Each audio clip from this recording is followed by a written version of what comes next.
You know that sound, that familiar ping. It's the sound of hot food ready in just a couple of minutes. But have you ever stopped to think about what's really going on inside that simple box? It's actually an incredible piece of technology, one that was born from the machines of war. So today, we're going to pull back the curtain on the engineering marvel sitting right on your countertop. I mean, it's a fair question, right? A regular oven is pretty straightforward. It gets hot, the air gets hot, and that hot air cooks your food. But a microwave, it never really gets hot itself. So what's the trick? How does it work its magic? Well, that's the big mystery we're about to solve. Okay, so let's crack open this magic black box and see what's really going on. We're going to start with the most basic, most fundamental idea of how it all works. Right, so here's the crucial point. The microwave oven isn't heating your food directly. It's actually kind of brilliant. It's using these invisible energy waves to basically convince your food to heat itself up from the inside. It is a completely different way of thinking about cooking, and it all comes down to what those waves are aimed at. And this is where the physics gets, well, really, really cool. See, to heat something with waves, you need a specific target. And it turns out, your food is absolutely packed with the perfect one. The secret weapon here is water.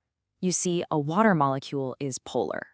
All that means is that it has a positive end and a negative end, kind of like a tiny microscopic magnet. And since most of the food we eat is full of water, that one little fact, well, that's the key to the whole shebang. But it's not just that the oven has a target. It's what it does to that target. It creates an electric field that flips back and forth at an insane speed, 2.45 gigahertz. So what does that mean? It means the field is changing direction 2.45 billion times every single second. Just try to wrap your head around that for a moment. And this is the result of that incredible speed. As that field flips billions of times a second, all those little water molecules, or tiny magnets, go absolutely nuts, frantically spinning back and forth trying to keep up. So you've got trillions of these little molecules flipping out, spinning, and crashing into each other. And all that chaos, all that bumping and grinding, creates a ton of friction. And what is friction? It's heat. This process is called dielectric heating. The oven isn't cooking the food, it's making the food cook itself. So we know what the waves do, but where in the world do they come from? The answer is hidden in the heart of the machine. And trust me, the origin story is probably not what you're expecting. To generate that kind of energy at that specific frequency, you need some serious hardware. It's not just a fancy light bulb or a simple heating coil. No, it's something way more sophisticated. And here it is, the heart of the beast. It's called the magnetron. This thing is the powerhouse of your oven. At its core, it's a high-powered vacuum tube that sucks in electricity from your wall and, using a super clever mix of magnets and little chambers, it gets electrons to vibrate like crazy and shoot out energy in the form of high-frequency microwaves. And this is the craziest part of the whole story.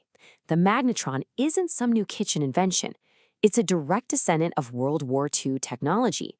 The very same device that was invented for radar systems to spot enemy airplanes was eventually shrunk down and repurposed to, well, reheat your leftovers.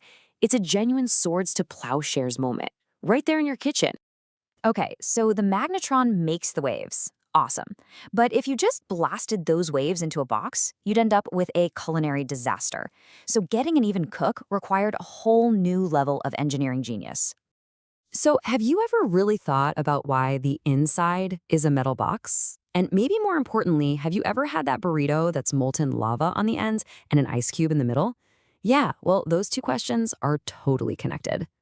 The metal walls are there for a very important reason. They reflect the microwaves, bouncing them all over the place.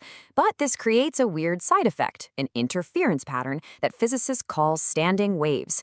Think of them like invisible hills and valleys of energy. The hills are super hot spots, and the valleys are total cold spots. If your food just sat still in there, parts of it would get nuked while other parts wouldn't cook at all. So how do you solve that?